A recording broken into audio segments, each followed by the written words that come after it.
मोठा निर्णय. सेवेदरम्यान दिव्यांगत्व आले तरी नोकरी सुविधा. शासनाचा नवा आदेश. सेवेदरम्यान दिव्यांगत्व आलेल्या सरकारी, निमशासकीय, सातवत संस्थांमधील कर्मचाऱ्यांचे नोकरीतील संरक्षण निश्चित. नवीन पद निर्माण करण्यासाठी मार्गदर्शक सूचना जारी. दिव्यांग कर्मचाऱ्यांना नोकरीतून काढता येणार नाही.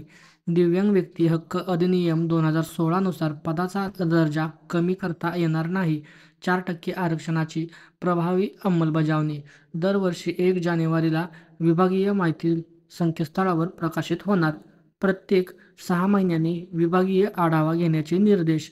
जर कर्मचारी सध्याच्या पदावर कार्य करू शकत नसेल तर समान वेतन व लाभांसह दुसरे पद देण्यात येईल. समायोजन शक्य नसल्यास नवीन पद निर्माण करून नोकरी कायम ठेवली जाईल. संबंधित प्रकरणांमध्ये वैद्यकीय मंडळ आणि दिव्यांग तज्ज्ञांचे मार्गदर्शन घेण्याचे निर्देश.